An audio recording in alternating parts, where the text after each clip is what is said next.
Okay, yeah, thank you so much for staying, and I hope that, well, we'll hope to have some time that I would like to hear from you as well, what you thought of the performances in the films. So I'm Fai from King's College London. I'm one of the co-organisers.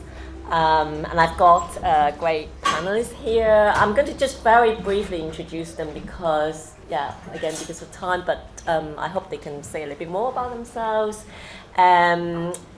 So starting from now, we've got Christanghelo Godino from Kanlungan. We just saw the film about the Christmas party there, so you can say a little bit more about the organisation, about yourself.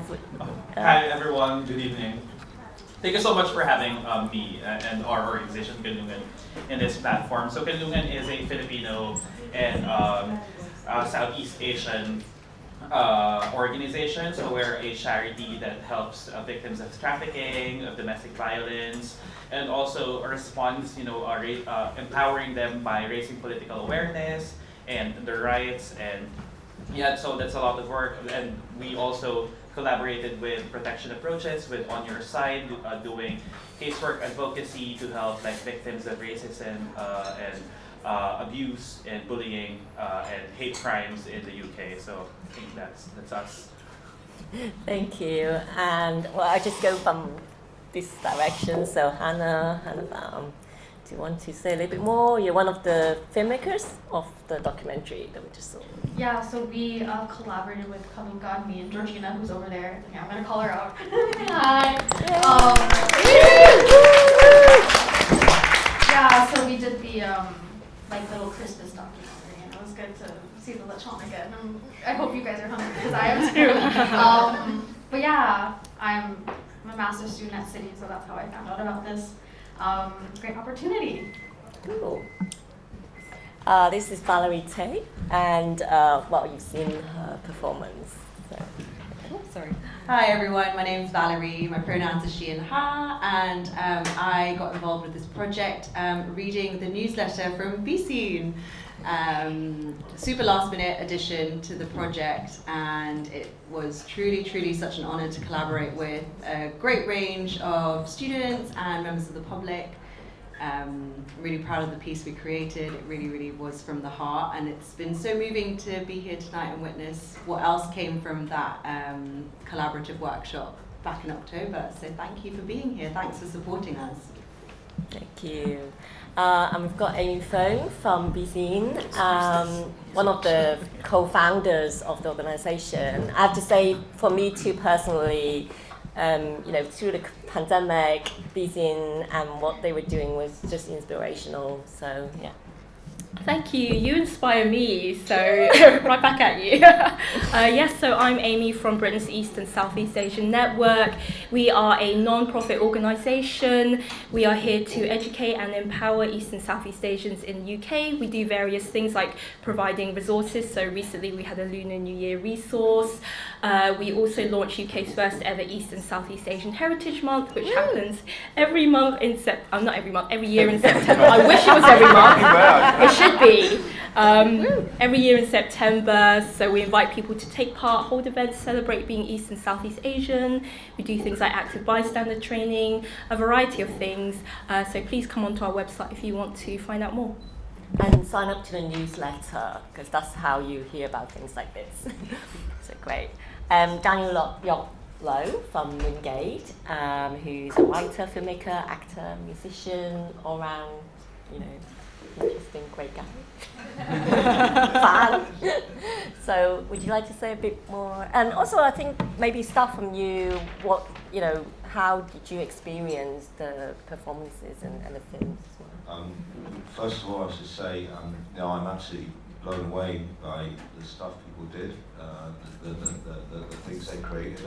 Honestly, I'm kind of in awe of all of you. I just think it's absolutely astonishing, and we only had did 2-hour workshop with you all, and you just went away and got on with it, and I the range, the depth, the feeling, the courage, the humour, just astonishing. And it does sort of speak to me about really what, you know, Moongate's ethos is, and I've kind of carried this forward into I'm also associate artistic director of Kaki Line, that's the big company, and I carry that through various initiatives there, Finding Our Creative Voice and Creative Lab. But basically it came up when we produced Moongate, when we produced my play about the World War I Chinese Labour Corps, Forgotten, in 2018. We produced it, our co-produced with New Earth Theatre, and basically it was the whole thing about these guys who came from China and dug trenches behind the wall, behind the lines in World War I. And one of the things that really, you know, you think that's easy, and then you try and write the stories. What do? You get a load of Chinese guys and they arrive in France at the war and they go, oh, this is shit. It's not very interesting. And the thing that really did it for me was when I found out there were, you know, they create incredible art, trench art. They kind of did these little carvings in bombshells. It's incredibly intricate. They decorated their quarters with these elaborate frescoes, and there's pictures of them performing for each other in these incredible. I've never seen anything like it. They're in these like boat dragon things. I've never seen anything anywhere like that. And I thought that's what it is. They're illiterate because the literacy rate in China at that time was something like 90-odd%. They're uneducated, but they have culture inside them, they have creativity inside them, they have stories inside them. That's it. They're an amateur performance troupe.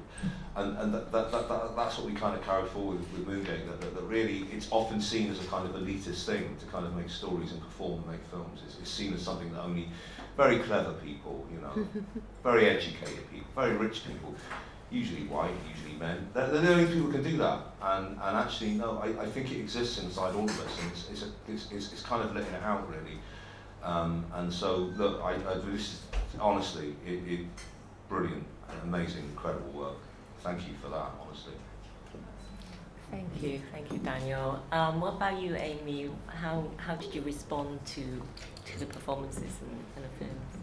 I absolutely loved it. I was extremely moved, and I really appreciated the vulnerability, because I think it's really rare for us to find a space where we can be raw and let out those emotions and not feel judged and not feel like we're catering to a certain gaze. And I feel that's so powerful because we just don't often have those spaces. And I really was affected by that reclamation as well, especially in AAA, about we're taking back our language, because I know that as East and Southeast Asians in the UK, we can often meet with cultural gatekeeping, and that doesn't only just come from people living here, but also Asian family as well. And I think we occupy a very unique space where we understand each other. I could tell by the vibe in the room, the way we reacted to certain films, it's like, we get it. We don't need to talk with each other. It's like understood. And I feel so moved by that, because I'm the same as so many of these people here in the performance, that I grew up almost denying it and not wanting to talk about my Asianness, and now I shout about it all the time. So yeah, I feel very thankful, just very thankful. Hey, Valerie, how was it, the whole, joining the project, writing? How did you feel?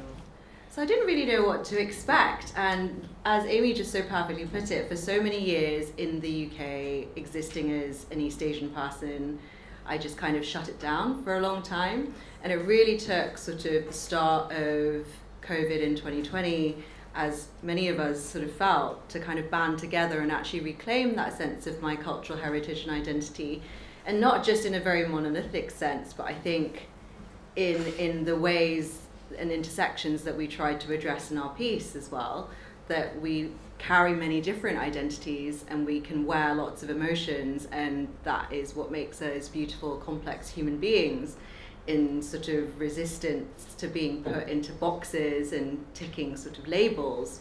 We are lots more. We are this and that and more. And just seeing the responses tonight as well, seeing how sort of we can express the same emotions and feelings, but in such beautiful, different, diverse ways, has been, it's been a real privilege to be a part of this. And I'm very grateful to my collaborators and also to everyone else who took part in this project for being brave, and as well everyone who showed up tonight to support us in that bravery and to see us speak our truths in whatever ways. It's really, really moving, and I'm very moved right now, as I'm sure lots of us are. And Yeah. thank you. Yeah. Have you always done writing creatively? Absolutely not. And actually, that initial workshop, facilitated by so many of you in here, by Daniel and Jennifer and the folks from the universities that collaborated, we did a free writing exercise, and Tsui, my wonderful collaborator, shared his piece in our workshop, and it was so powerful. It was about dehumanization, and we said very early on, we have to keep that in there, and keep the anger, keep the sort of truth-telling in that moment, because we don't have opportunities to do that. As someone who's British and Chinese, I sort of double don't have that. And so to have an invitation to actually speak it and put it into words is a revelation, really. Oh, thank you. Thank you. Thanks for the opportunity. Hanna, how was it for you? You made a documentary, the only one. How was that experience? Yeah, it was great. Oh, I don't think this is on. It's on. Okay, it's on now. The experience was really great. Slid into Kanlungan's DM because we saw they had like a Christmas event going on, and we were like, wow, like this would be such an amazing thing to film, because Georgina and I were brought together because we both wrote on a post-it note that we wanted to cover a film about migration, and we're here now. I think also on the topic of migration, we thought it was really important to not just show the gloom and doom of it. And, because a lot of times when you hear about migration in the news, it's like another statistic of a boat turned over, another person dead. But, migrants are humans, let's not forget that. They're more than a number. They love, they eat, they celebrate, and that's something that we hope came out in the film. Do you think you're going to continue with this practice? Think about. Well, I'm studying journalism, so I hope so. That's the goal, yeah. So, I hope I can continue to work in different mediums, whether it's documentaries or writing, to really give, a different perspective on migration. Sure. Chris, how did you feel about the films and the performances? First, I feel awkward because I see myself in the screen, which I don't usually like. It's being on the spotlight is something that I'm not really used to. But it was really great. It was a fantastic platform to showcase the East and Southeast Asian heritage, and I think for the recent years on my involvement with Kanlungan, organizing, mobilizing migrants, I've witnessed a lot of, how do you call it? Diversity, not diversity, but some sort of disagreements between political lines of each organization, separation, or being just comfortable, organization just being comfortable with, for example, Kanlungan for the long time just organizing Filipinos, and for the recent years we've expanded to catering to East and Southeast Asian communities, and witnessing it, how the times progress, that we're all now coming together, collaborating with each other, and that gives much wider platform and larger platform to our community that we came as one. Consider that we're really a minority. It is really a need for us to come together and campaign with each other and be with each other's side in terms of political, social, and issues that really affects one of us. Because we're not just different from when we're in Asia, we're different. We're separated by borders. But when we transfer here, we're all migrants. In a way, it means that we are one with all of our struggles. Because the policies that are in place with migrants would target us, would affect us, especially in this hostile environment policy, where the culture that this government implements to us are turned into policies. And we are not in control of that. And what we're in control of is our culture, is how we could remold the culture, how we could influence the culture by being present, by vocalizing, the works that you've did, it may be tackling, it could be just a surface level of just like online dating, or like Christmas parties, or like just poems about anger of like Asians. But deep down, it has, it could ripple to many effects of like taking action, maybe something like just acknowledging that, like from that anger, where do we go forward to, or like how we would use that anger to create change. And it's something that that it's really grateful to speak about, because like change always starts with two person talking, or the revolution rather would start with two people talking. Yeah. So we're more than two here, so there would be. Thanks, Chris. That's such a powerful sentiment, actually. I actually just want to hear from the floor. Any questions or comments to the panelists, or anything you want to say, anybody? I'll say something. Actually, like I'm one of Chris's colleagues and actually good friend. I'm really happy I came here today because I'm gonna be honest with you, it's very rare to see Filipinos being platformed in general, especially amongst East Asians. To be quite blunt here, Southeast Asians, primarily Filipinos, were not even seen as Asians by the rest of Asia. So I just wanted to comment on the fact that I'm really happy to see two Filipinos on the panel. Like, I'm assuming the Filipino. Half, yeah. Half, yeah. I was like, yeah, so it's also great to see like the fact that so many of us are in solidarity and joining in together in the same struggles, because like Christ said, at the end of the day, like we got put here and we're still experiencing the same crap. So it's great to have people come together and express things in different types of platforms, whether through anger or comedy, but it's both great, by the way. So yeah. I'd say that. Or anger and comedy. Yeah. Find. Anyone else? Comments or questions for any of our panelists? Go girl, break the ice. Like you. Or the other performers or filmmakers. Do you want to respond or just say a little bit more about your experience as well on the floor? Oh, there's someone over there. Oh yeah, sorry. Yeah. I'm Selena. I volunteered for Kanlungan with Christ. One thing I sort of wanted to know was, when did you realise that you could have an impact on the community, and how did you action that seed in your head when you realised, oh, I have an idea, how can I show everyone and make them listen? Okay. To anyone in particular, or maybe Amy? Yeah. Well, To start with? besea.n started in 2020 when there was this really horrible uptick in anti-East and Southeast Asian racism, and actually one of our members, Viv, started a petition to sort of demand that they stop using East and Southeast Asian faces in media. And I think it all started online, so I know that Kanlungan have operated for a really long time, and in the physical space as well. You've been doing it way before the pandemic. Like, racism against Asian didn't just happen during COVID times, but it did bring us together because we were all at home, we were in lockdown, and we were all feeling tense and anxious, I think, and it really brought us together because I wanted to find like-minded people, like people who could feel what I was feeling, which is a really palpable sense of anxiety and fear.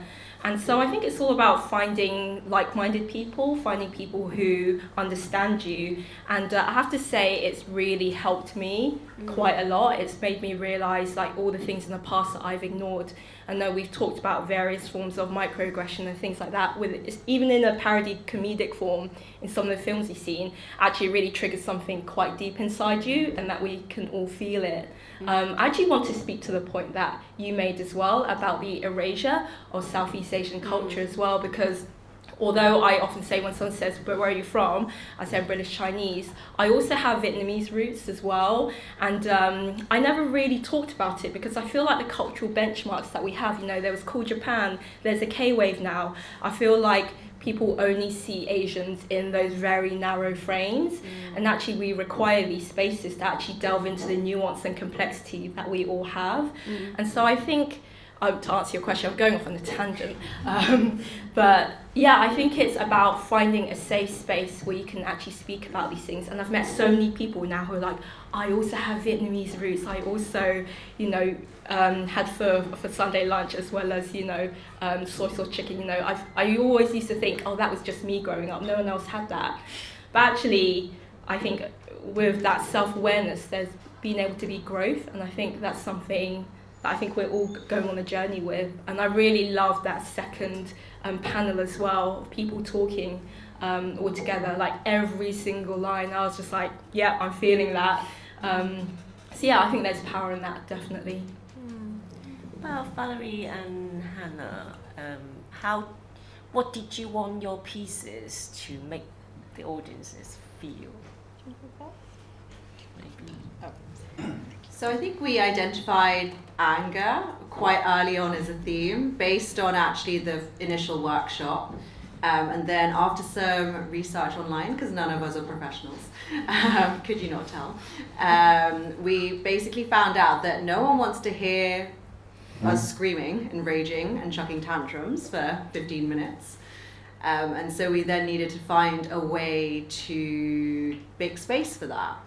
And I think just in our piece, but in every piece in its own way tonight, it's finding creative, courageous ways to be honest, to verbalize or to show in film or in poetry feelings that maybe we didn't feel brave enough to speak out loud ourselves. And there is such power in coming together with other folks who are willing to be brave and vulnerable to then actually say it, because you're not on your own. There's no way that most of us would have been brave enough to step up and just do it ourselves. And having the container of sort of people pushing you along and lifting you up is so, so important. And I think that's really why this process has been so beautiful, because we kind of, carry each other along. And when you are not used to having that support as well, it's all the more profound. Yeah, so I think the main things we wanted to convey was just joy and celebration. Because if you're Filipino, you know, oh my God, Christmas is like the most important day of the year. Like we prep and we prep and we prep from like January 1st. So we thought Christmas was a good way to encapsulate the story of how Filipino migrants are living in the UK, because a lot of the times you only see how they got to somewhere or why they went somewhere rather than the actual reality of it and like the humanity of it all, really. And of course, part of that was the food as well. I think we all know, being Asian, that like food is like our thing. Like I can safely say we have the best food anywhere. Yeah, and we thought it would be a really good way to convey how many like different similarities we have, whether that be food, like laughing together, celebrating together, and it's not just all like doom and gloom. I guess answering Selina's question, like in terms of impact, diverting into there. I think Kanlungan before started really, really small. It's you know, it's the members, the organizing members of it, or like the founding members, were activists who were you know, have to leave the country because of the dictatorship happening during the Marcos regime. FYI, the dictator's son is our current president.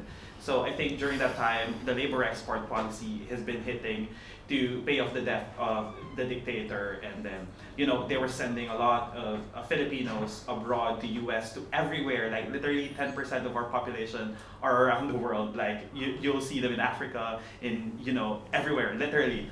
So, you know, activists who were forced to go out because of the attacks of the disappearances, you know, have to mobilize some way, somehow, or to like take action, or like to respond on the issues happening locally in the Philippines. So, you know, we have the saying that, you know, you're like a seed, wherever you're planted, you'll bloom 100 roses. And so, you know, that's what happened, like dedication, and like activists in the Philippines are always have this ideals to serve the people, like whatever you do, like there's always a question of like the best you can do is to cook, but how could you use that cooking to serve the people by joining a community and cooking the people? You're a mathematician, how would you, you know, like those kind of things.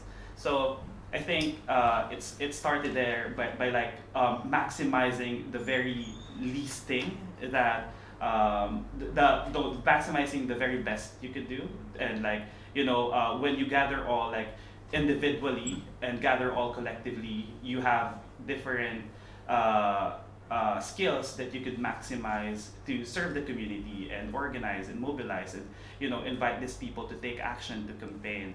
And I think, you know, because those activists didn't like minimize their capabilities in terms of creating impact, they maximize it. You know, it turns into a movement like what Kanlungan does now.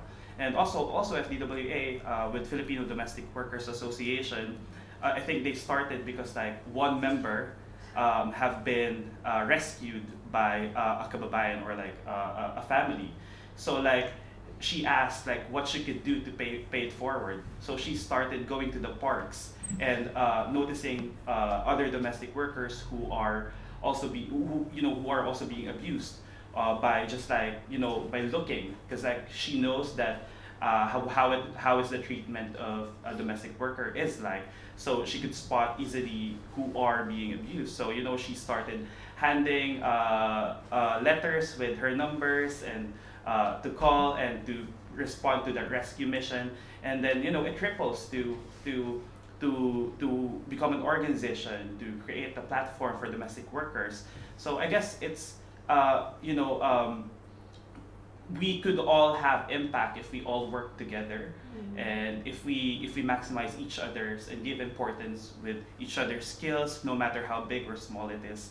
And, you know, it could ripple into 1,000 litters and become a wave of movement. And I think that's what happened. That is what's happening now. You know, a lot of East and Southeast Asian older generation, you know, struggled before, way before us. You know, they struggled extreme racism, extreme bullying without a community like what was happening. So they also campaign, they also mobilize, and they also take action. And, you know, it triples to a wave where we are gathering here, a lot of us now, you know, penetrating that culture, or like, you know, taking action of like responding to the hate that we're experiencing or the bullying that we're experiencing. Again, I hope that makes sense. Oh, thank you so much. I think, unfortunately, because of time, maybe Daniel and Jennifer, would you like to kind of end this panel, this event? I'll hand over to Jennifer in a minute, but I just want to say, so I'm Associate Artist Director of Kanlungan, which used to be called Chinese Arts Now, but Chinese Arts Now is very, very, very exclusive. We show China Kanlungan, which means our people. You know, that is people who want to come together through art. So we have a festival starting February 21st at the Barbican. We've got a whole lot of events all through London for 2 months. We do need to sell tickets. Thankfully, the two big events, at the beginning and the end, which when we programmed, we looked at them and thought, you know, these could finish us. They've actually sold quite well. But really, look on our website, Kanlungan, Kakilang. Please come to the festival. There's loads of amazing stuff. And I just want to say thank you to everybody and you people for being absolutely amazing. And I wish we could have supported you more, given you more. I can't. Do you know this is on minute resources, minute, and you know, and people like to kind of give this idea that you know that there are certain people who make films or make plays and they're just brilliant. No, they got a lot of money. They got a lot of money. We watched All Quiet on the Western Front the other night, and as brilliant as it is, you can't make that without money. You can't do it without money. So the fact you did that on micro budget is absolutely extraordinary. And I think Jen should finish off because the work she does with Leung. I mean, I'm just kind of like, I'm just a useful idiot really. So yeah. want to say a big thank you to all of you for turning up today. A huge thank you to the Omnibus and the Omnibus team for supporting us. Lovely, a great big thank you to Dr.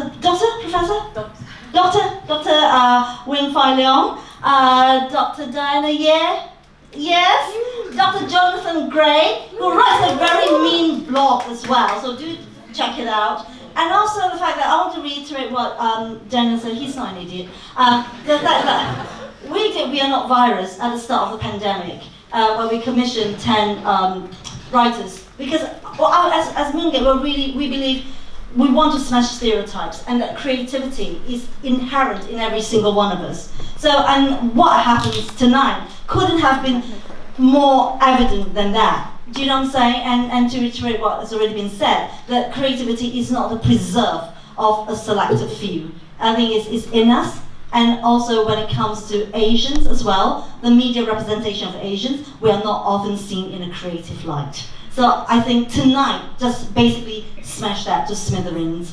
And I'm very, very proud of all the performers, and a big thank you again. And I hope to see you here again for our other Moongate Mix events. So thank you, good night, and travel safe.